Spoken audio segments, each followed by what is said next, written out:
বলক আজি মোৰ ষ্টাইলত বিলাহীৰে কচু বনাওঁ আৰু কচু সকলোৱে বেলেগ বেলেগ ধৰণে বনায় আৰু কচু খাই মই বিৰাট বেছি ভাল পাওঁ আৰু বিলাহীৰে বহুত বেছিয়ে ভাল লাগে। চ' মই মোৰ ষ্টাইলত বিলাহীৰে বনাই আপোনালোকক দেখুৱাম।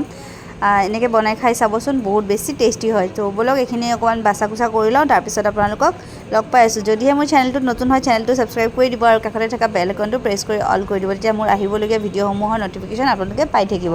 চ' এয়া চাব পাৰিছে কচুখিনি ধুনীয়া কৰি বাছি কুচি লৈ ধুই থেকেৰা টেঙা দি পেলাই এইখিনি বইল কৰি পানীখিনি পেলাই দিছোঁ যাতে কচুখিনি নধৰে। আৰু এইফালে লৈছোঁ 3টা বিলাহী, শুকান জলকীয়া, কেঁচা জলকীয়া আৰু কুটি লৈছোঁ নহৰু। এইফালে কেৰাহীটো গৰম কৰি ধুনীয়াকৈ মিঠাতেলখিনিও গৰম কৰি লৈছোঁ। এতিয়া দি দিছোঁ শুকান জলকীয়া আৰু কুটি ৰখা নহৰুখিনি। ভাজা যোৱাৰ পিছত ইয়াতে এড কৰি দিছোঁ বিলাহীখিনি আৰু বিলাহীখিনিৰ লগতে এটা জলকীয়া, লগতে অকণমান মানে সোৱাদ অনুসৰি নিমখ আৰু হালধি গুড়িও দি দিছোঁ যাতে বিলাহীখিনি সোনকালে চফ্ট হৈ যায়। নিমখ দিলে সোনকালে চফ্ট হৈ যাব। চ' এইখিনি চাব পাৰিছে বিলাহীখিনি অকণমান চফ্ট হোৱাৰ পিছতে ইয়াতে বইল কৰি ৰখা কচুখিনিও দি দিলোঁ।